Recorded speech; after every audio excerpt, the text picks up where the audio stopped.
one of the most important lessons in life that you should know is to remember to have an attitude of gratitude, of humility. Understand where the gift comes from. It's not mine. It's been given to me by the grace of God. Use what I have. Use what you have to help others. You know, on your last day, you can't take it with you. Yes, that is true. But you can leave it here. You'll never see a U-Haul behind a hearse.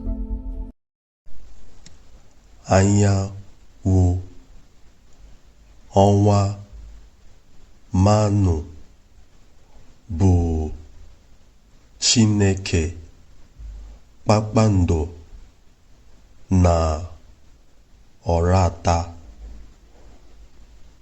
Chukwu na alasa star. Chukwu karatata ata o ụwa na nemanu dị ata na ala our body bụ ọkaneme ORATTAH dị ORATTAH bụ manụ Chineke na higado pata fahim badi na wamanu ata na konkolo kokolo gado sam weti dị Chineke na biga gado na eni igwe na ukwu o biga.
Thank you.